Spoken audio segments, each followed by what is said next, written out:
Nosotros tenemos que combatirlo a partir de una evidencia que primero hay que comprender bien, y es que Argentina no ingresó al siglo XX, se quedó en el siglo XX al comienzo y no lo dejó atrás, no pasó al XXI, no pasó. No es cierto que nosotros vivamos en el siglo XXI, porque los dilemas del siglo XXI no son nuestros.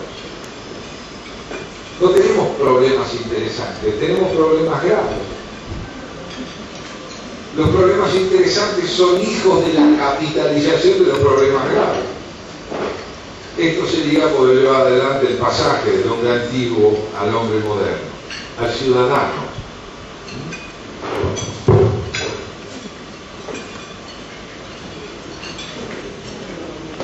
Tenemos un par de comentarios.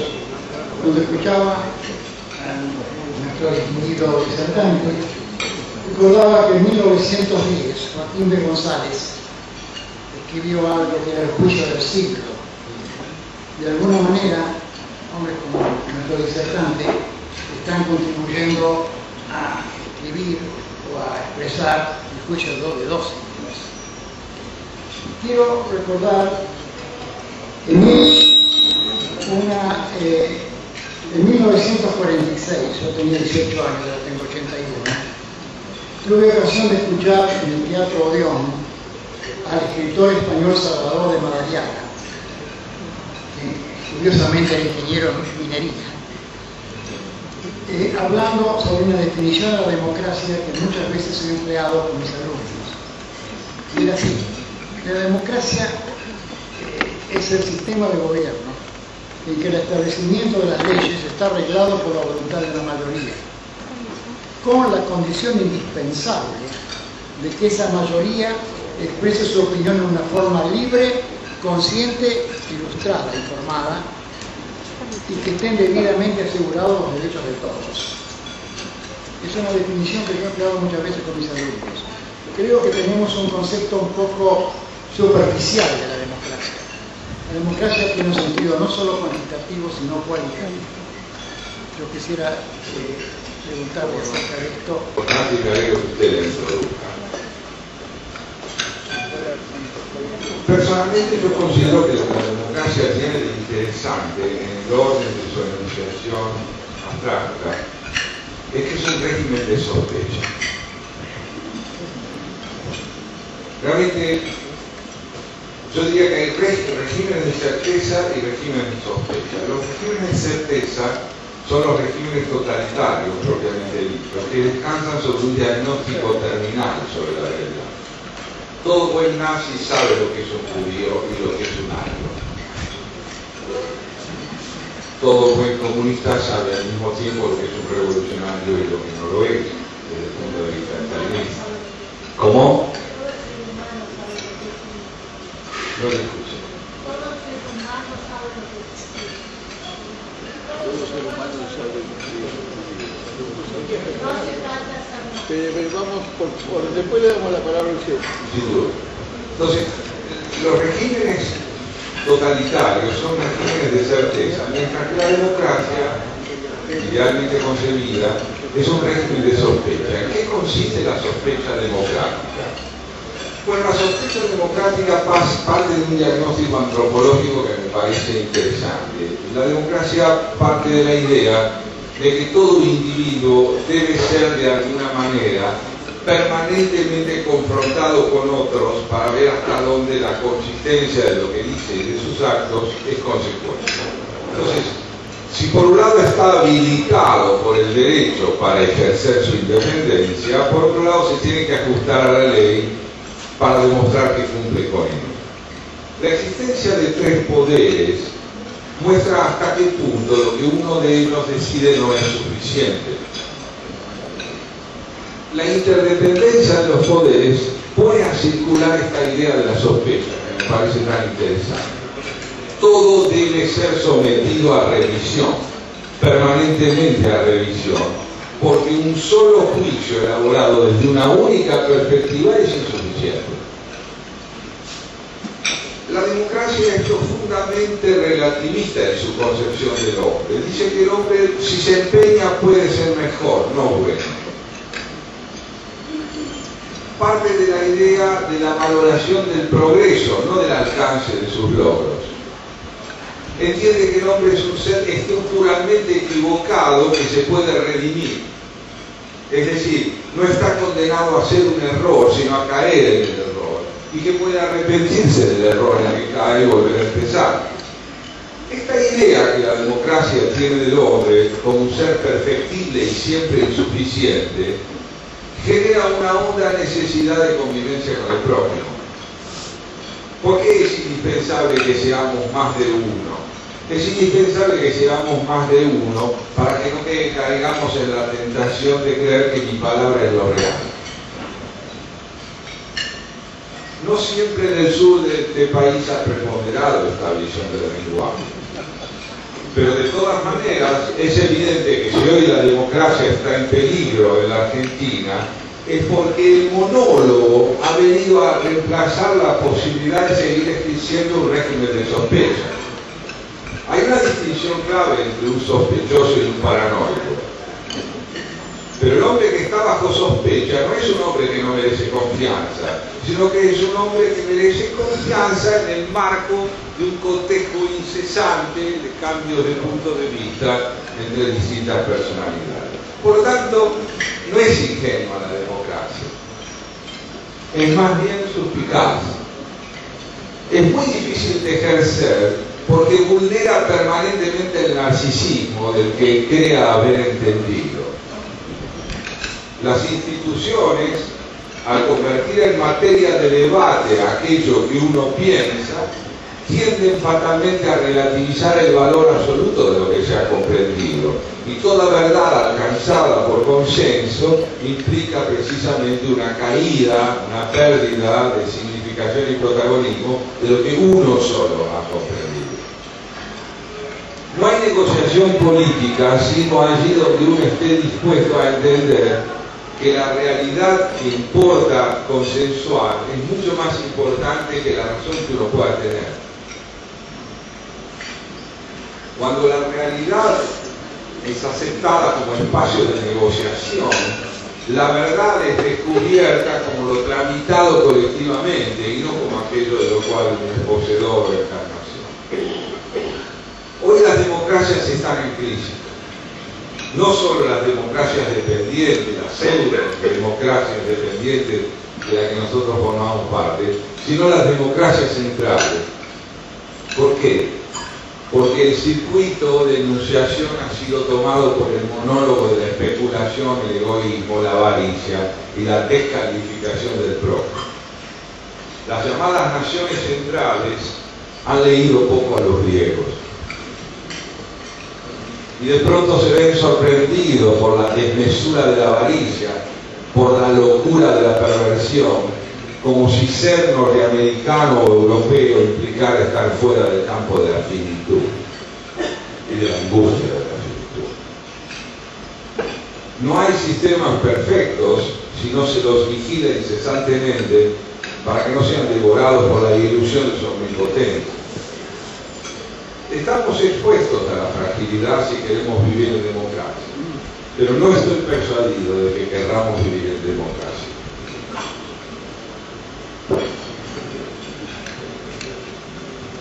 Retomar algo que se esbozó, porque lo voy a plantear de ninguna manera se contrapone, entiendo, con lo que vos dijiste, pero sí quiero rescatarlo para que puedas elaborarlo más. Porque me parece que es importante destacar un periodo de la historia argentina donde sí hubo convivencia, donde sí hubo diálogo, donde sí durante varias décadas nos movimos de un desafío a otro, de un problema a otro, y teníamos problemas interesantes. Eran graves, pero se resolvían y creaban nuevos problemas, nuevos desequilibrios, que fue el periodo que se inaugura con la batalla de Caseros y que sigue hasta bien entrado este siglo. Es un periodo como vos lo señalaste, pero muy brevemente, la Argentina demostró que podía actuar de esa manera y pasó de ser la región más pobre, menos poblada, menos importante del Imperio Español, a ser una de las naciones importantes de esa época y sobre todo que más prometía. Y era si bien una república con una cantidad de limitaciones, no eran esas limitaciones mayores que las que tenían muchos países europeos, Estados Unidos. De manera que estaba abierto un futuro muy promisor. Creo que si la Argentina lo pudo hacer una vez, esto debería incentivarnos a pensar que lo podemos hacer nuevamente. Bueno, me parece interesantísimo. La generación del 80, que creo que es la generación a la que te referís, es una... Está del 37 en el orden, sí, en el orden conceptual. Son generaciones que logran presentar un pensamiento alternativo en el marco de una sociedad fuertemente anárquica y fuertemente desintegrada. Pero a mí me parece que ninguna generación debe ser juzgada por lo que no hizo, debe ser juzgada por lo que pudieron hacer. Los dos momentos extraordinarios de la historia argentina son el momento en que tenemos un liderazgo político militar como el de San Martín, que tiene un proyecto de emancipación continental sin fines imperialistas. En la época en que Napoleón peleaba por la revolución de Europa a las dimensiones de Francia, este hombre piensa un proyecto de integración continental sin liderazgos unipersonales, ¿no? De ahí los conflictos que tuvo con Bolívar. Pero al mismo tiempo, la generación del 80 es una generación que no tiene competencia, es decir, no tiene que disputar la construcción del modelo de país con nadie, está sola. Puede concebirla, la puede llevar adelante, la lleva adelante. Aún no vivíamos en democracia. La democracia empieza en el momento en el cual dos tendencias que no coinciden están persuadidas de que deben convivir. Repito, la democracia empieza en el momento en que dos tendencias que no coinciden están persuadidas de que deben convivir. Allí empieza la democracia. Pues bien, a mí me parece que en el momento en que empezaba a surgir en la Argentina como fruto de esa extraordinaria política de los 80 que permitió la inmigración, empezaba a surgir el nuevo y gran protagonista argentino, que era la descendencia de la inmigración que se orientaba hacia el partido cívico, es decir, hacia el radicalismo. En ese momento se cortó el proceso de la mano de Uriburu. ¿Por qué se cortó? Se cortó porque de nuevo apareció esta idea de que la duplicación de las voces en cuestión, es decir, que aparecía otra voz y no una sola, se perdía el protagonismo. El gran desafío era el coprotagonismo, la alternancia de las voces entre un sector conservador y un sector renovador. No se pudo dar. El radicalismo sobrevivió de manera muy atenuada en el orden del protagonismo republicano, verdaderamente intenso. Y el peronismo dio vida luego a esa otra voz que compartió con la oligarquía algo muy interesante, que es la suficiencia de su propia voz. Entonces yo tengo la impresión de que la historia argentina está atravesada por logros y fracasos, por una tendencia cultural dominante, que es la que va de la construcción del propio discurso hacia una eventual convivencia con otro discurso, y de la destitución de esos dos discursos en manos de uno de ellos. Todavía no hemos creado una polifonía de voces. Los recientes episodios que hemos vivido en la Argentina a raíz del terrorismo de Estado que llevan a este gobierno a no poder inscribir en el campo de la consideración crítica a la guerrilla, no porque haya sido igual al terrorismo de Estado, sino porque fueron asesinos también, de otra índole, con todas las diferencias del caso, no lo pueden inscribir en un repaso crítico, porque el concepto de la verdad asociado a la unilateralidad está santificado en la cultura argentina. O uno tiene razón, o uno perece. ¿No? Nos cuesta, vean ustedes cómo nos cuesta terriblemente pensar que Rosas haya tenido virtudes extraordinarias. Semejante degenerado. Razonamos con una pobreza infantil. Y Belgrano, ese santo. ¿De qué estamos hablando? ¿Qué estamos defendiendo? ¿Cuál es nuestra fantasmática? Sarmiento era un degenerado también. Pero y es que es así. Y eso multiplica la potencia de su genio. Porque en todo lo mediocre se parecía a mí. El otro no.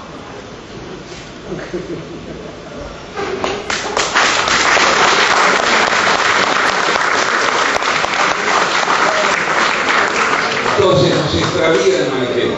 Reconozco que debemos a cada generación que ha contribuido con lo que pudo a dar un paso en dirección a esta unidad antifragmentaria, antifeudal, antisegmentadora, mucho.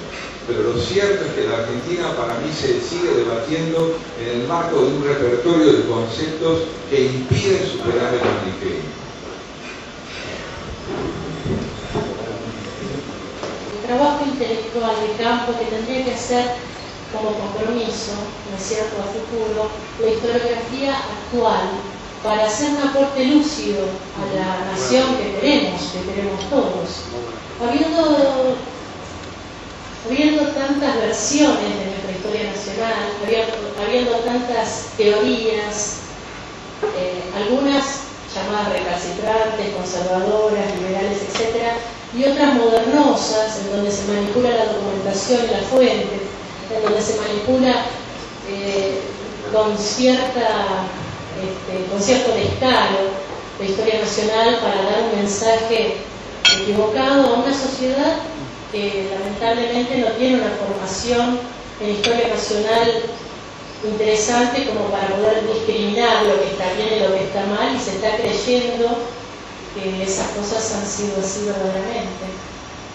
Gracias.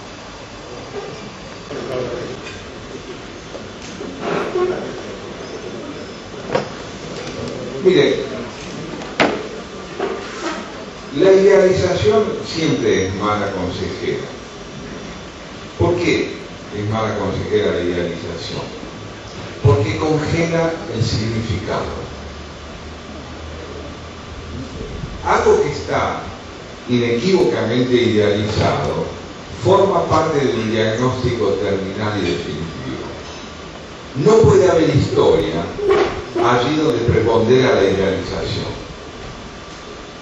porque no hay manera de avanzar en la reinterpretación de lo sabido.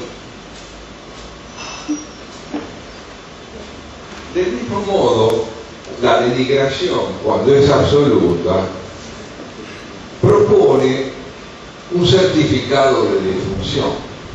Si alguien es sustancialmente perverso, poco puede hacerse para mostrar que acaso en todo no lo haya sido.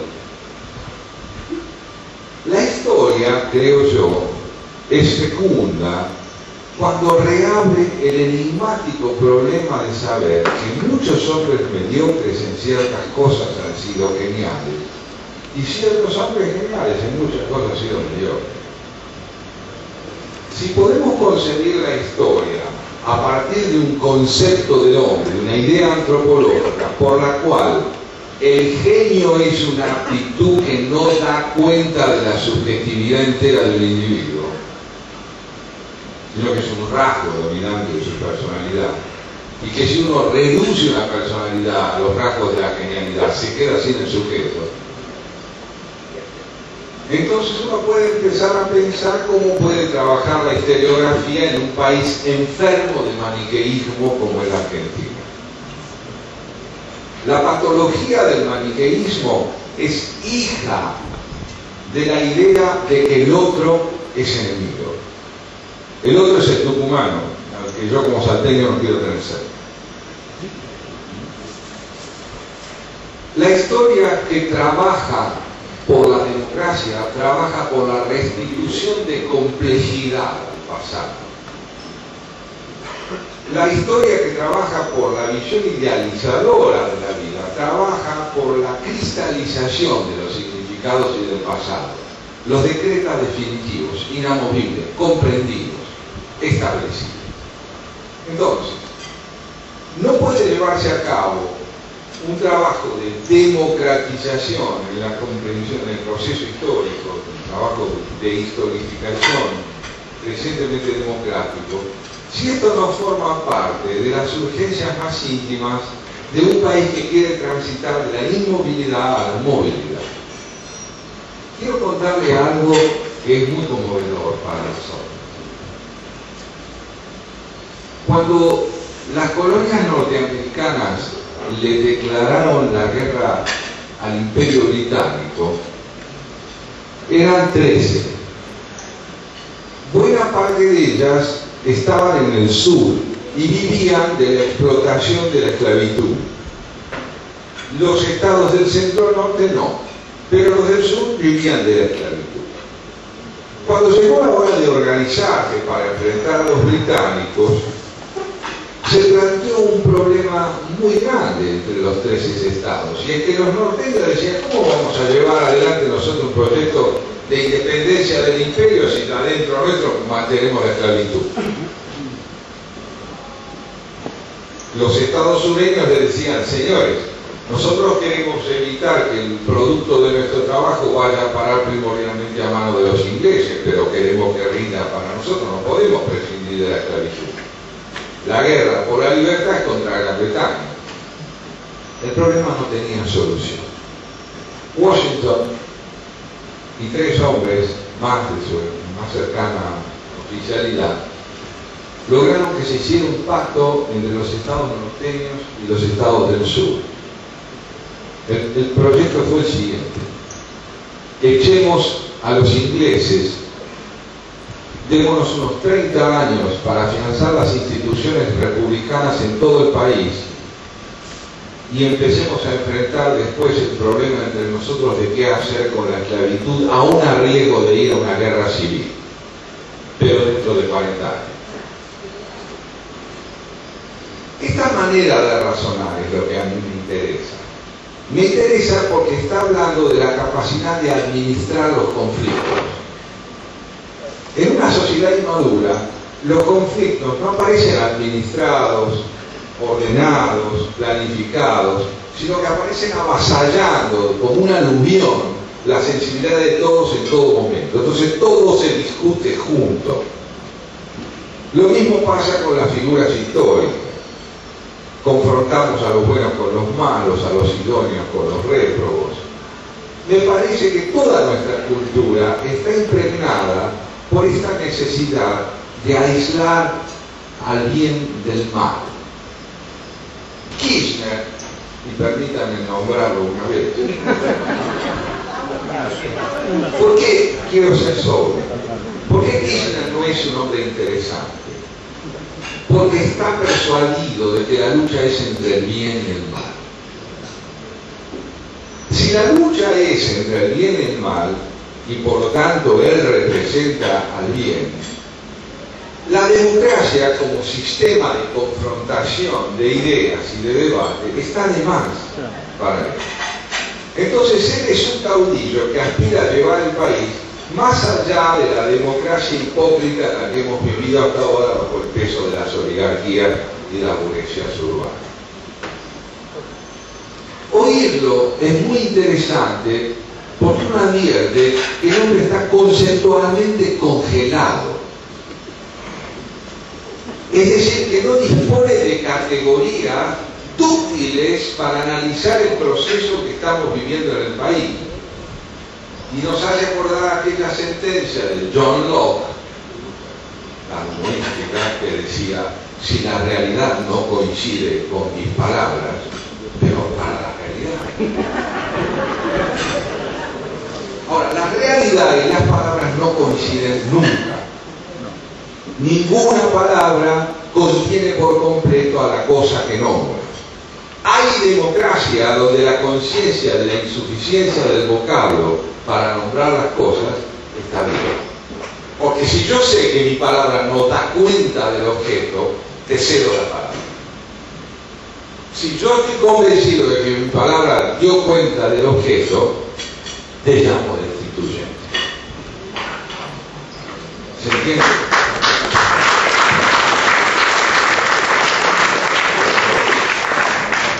Suficientemente capacitado para desempeñar un rol cívico. Me gustarían un par de reflexiones sobre esos temas.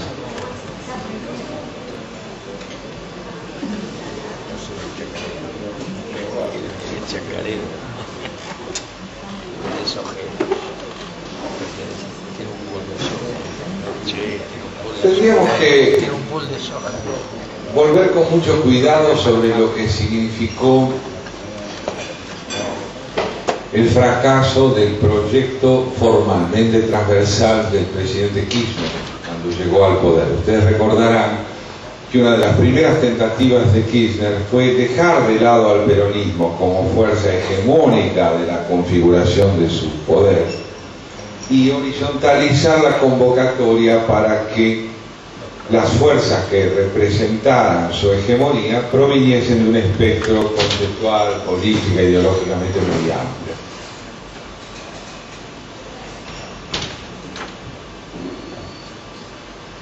Personalmente yo no creo que el hecho de que él se haya encaminado hacia esta transversalidad fuese el resultado de una íntima convicción. Yo creo que él se orientó hacia allí porque creyó que el peronismo estaba liquidado. Y creía entonces que de esta otra forma iba a poder sostenerse en el poder con un proyecto de largo plazo más profundo. Rápidamente advirtió la inconsistencia corporativa de esa sociedad transversal, es decir, que era una sociedad muy dividida, muy fragmentada, muy segmentada, con escasos núcleos de representación significativa. Y volvió al peronismo. Es el momento en que José Pablo Feynman lo llama traidor y se retira del interior de la intimidad de la vida matrimonial. ¿Qué encuentra Kirchner en el peronismo? La posibilidad de gobernar sin partidos. Lo que Kirchner encuentra en el interior del peronismo es la posibilidad de gobernar sin partidos. ¿Qué es un partido? Un partido es una plataforma doctrinaria. El peronismo no la tiene. Hace mucho que la perdió. ¿Pero qué tiene? Una sacralización del poder. Es decir, estructuras fuertemente corporativas que son capaces de homologar la retención del poder a una simbología muy pobre y no imprescindible que le permitiera a él sostenerse en el poder a muy bajo costo doctrinario, y alentar al mismo tiempo desde la posición que ocupa un discurso de izquierda. Yo creo que la izquierda es una cosa tan seria que a mí me da vergüenza emplear esta palabra, ¿no? ¿Qué es la izquierda? Vamos a ponernos de acuerdo en esto. Una democracia funciona con un pensamiento de centro-derecha y un pensamiento de centro-izquierda. ¿Cuál es la diferencia entre la centro-derecha y la centro-izquierda? Es al unísono la capacidad de recordarle al otro su insuficiencia. El problema no está en ser de centro-derecha. El problema está en que siendo de centro-derecha uno tiene que advertir que todo no lo entendió y que la centro-izquierda es sagrada y viceversa. Este hombre entiende que la izquierda es un repertorio de consignas que le permite convertir el prebendarismo al que somete la pobreza en una nueva organización política. y la explota con enorme habilidad. Mientras tanto, los llamados partidos de la oposición son espacios de disputa temperamental, no de disputa conceptual, sino de disputa temperamental. Empiezan a surgir en estos años líderes de gestos contundentes, de voces bien templadas, de principios aparentemente sólidos, que no transmiten programas doctrinarios de organización política, sino que fundamentalmente transmiten una demanda de fe en sus propias personas. La presidenta de la República se hace eco de esto. Ella pide fe en su persona, porque ella representa algo verdadero y revolucionario y transformador. Entonces todo el país, desde el espectro político partidario tradicional hasta el kirchnerismo actual, muestra una anemia de ideas tan profunda, tan arraigada, que hoy la orientación de la ciudadanía ha cambiado tan radicalmente de rumbo que solo confía en sacerdotes judíos y católicos. Lo cierto es que las figuras que están investidas de significación social más rica son sacerdotes, rabinos, sacerdotes, referentes sociales que no provienen del interior de los partidos, porque la gente desconfía todavía de lo que los partidos sean capaces de brindar. Estos amores por las figuras paradigmáticas o aún por las mesas de enlace, ¿no?, sobre las que recae una demanda pública enorme, ponen de manifiesto la errancia de la sensibilidad cívica que no ha logrado encauzarse todavía hacia los partidos.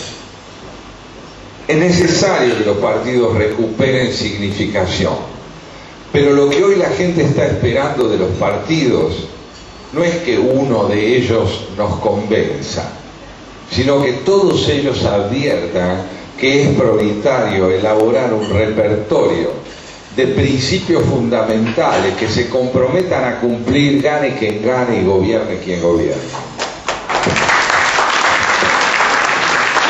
Santiago, la sabiduría de Washington, de Jefferson, Madison y demás, al resolver el conflicto entre el norte y el sur en Estados Unidos. Estamos viendo una repetición en cierta forma con la actuación de Obama, con la forma en que lo trató a Bush en la Asunción y demás, de un hecho significativo y similar al que vimos en ese momento, o es demasiado temprano predecirlo. Se convierte en un líder tan radicalmente necesario en los Estados Unidos. Yo creo que la cultura cívica del pueblo norteamericano apuesta mucho menos a los liderazgos temperamentales que a los liderazgos que están investidos de valor tradicional. Obama es un negro, es un universitario, es un hombre que habla el idioma inglés, que es una lengua que en Estados Unidos habla muy poca gente. Como acá muy poca gente habla español. Es un hombre que está investido de los atributos fundamentales de la convivencia. Es un hombre que ha capitalizado el sufrimiento de sus orígenes, que ha ascendido hasta los más altos niveles intelectuales, que es joven. Y en consecuencia yo creo que sobre él recayó una demanda de significación muy alta que habrá que ver si guarda proporción con los recursos con los que Obama pueda responder. En este momento, siempre cuando una gran figura es investida de un valor social significativo muy alto, conviene ser prudente. Digamos, el amor es real, pero es trabajoso. Entonces, aquí también Alfonsín llegó a significar en un momento dado de nuestra historia una figura redentora. La categoría de lo redentor habla de los escasos recursos políticos con que nuestra educación cuenta. En este momento Obama está investido de una demanda pública tan alta que está básicamente orientada hacia la idea de redimir y reconciliar a los Estados Unidos, salvándolo de la brutal contradicción entre ética y eficacia. Obama ha sido convocado para salvar a Estados Unidos de la contradicción entre ética y eficacia. Tiene que reconciliar esos dos aspectos. Si la ética prospera sola, no se puede ser un imperio eficiente. Pero si la eficacia prospera sola, el imperio no tiene ningún sentido ejemplar. En consecuencia, me parece que es muy pronto para saber si Estados Unidos comprende la intensidad de la exigencia que ha caído sobre su presidente. De todas maneras, él ha hecho algo muy importante que habrá que entender en toda su complejidad. Él representa a un imperio hegemónico que llama a la convivencia. Digamos que algo contradictorio entraña el enunciado. Un imperio hegemónico que llama a la convivencia. ¿Será posible? ¿Es posible ser un imperio hegemónico si uno llama a la convivencia? Estados Unidos está hoy enfrentado al problema, al fantasma de su desactualización histórica, es decir, a la imposibilidad de seguir siendo quizá en los próximos 25 años un líder hegemónico unilateral como lo ha sido en los últimos años. ¿Sabrá convivir con otros liderazgos? Intentos parece estar realizando. Pero ningún imperio cede su hegemonía si no es ante la evidencia de que ha perdido poder.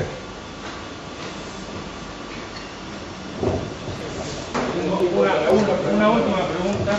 El concepto de que me encantó, de que la generación debe ser recordada por lo que hizo de bueno. ¿Qué recordaría usted de esta?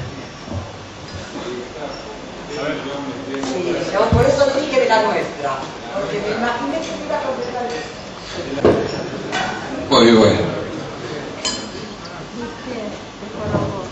Bueno, es una hermosa pregunta porque no sé qué decirle. Es interesante. Mire, yo tengo 66 años. No es necesario que nadie me aliente. Tengo 66 años. ¿Qué significa eso? La mayor parte de mi vida está vivida. Por lo tanto, puedo tener, desde la edad que tengo, una visión, creo que bastante diáfana de lo que ha sido mi vida. No me ha abandonado el deseo de escribir, no me ha abandonado el deseo de convivir. Créanme que estoy bien, no se preocupen. Claro, no caigamos en las tentaciones fáciles. La cosa está jugada ya. La cosa está jugada ya, y lo que aspiro en todo caso es a prolongarla desde este deseo que tengo de prolongar un tiempo más, tampoco abusivamente porque tengo muy buen gusto.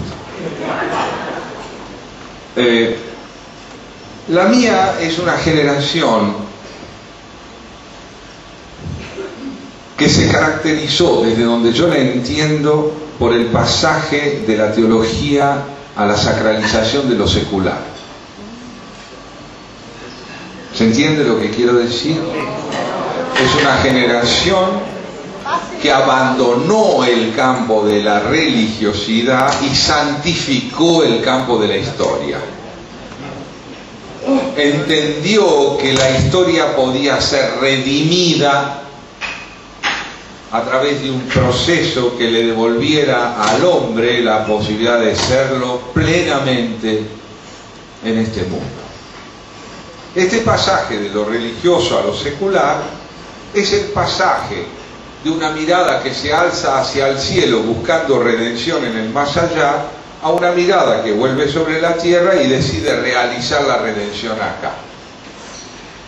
En nombre de esa redención que se creyó viable en la historia, se mató y murió alegremente el estalinismo, el fascismo, los movimientos totalitarios de América Latina.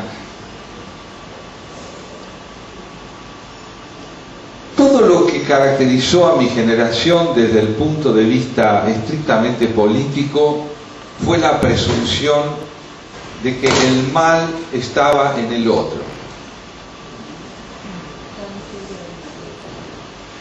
Y el fracaso de esta manera de pensar las cosas, la evidencia creciente de que habíamos encontrado nuevos dioses, no que habíamos terminado con lo divino, que habíamos sacralizado los objetos, que habíamos convertido a la palabra en depositaria de una transparencia absoluta y a la lógica en una divinidad inefable, pero al mismo tiempo precisa.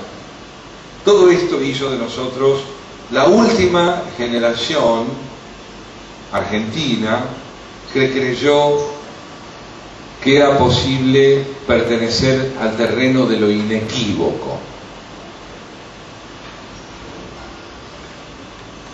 La rentabilidad del fracaso que distingue a los sobrevivientes de esta generación, la rentabilidad del fracaso es proporcional a la conciencia que tengamos de que hemos sido profundamente teístas en nuestra concepción de lo desacralizado.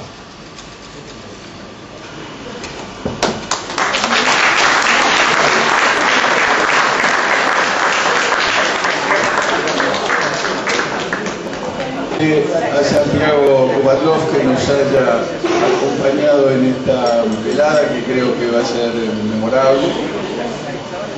Yo me felicito por el que creo que vamos a concordar todos en que elegí muy bien al primer orador de este ciclo.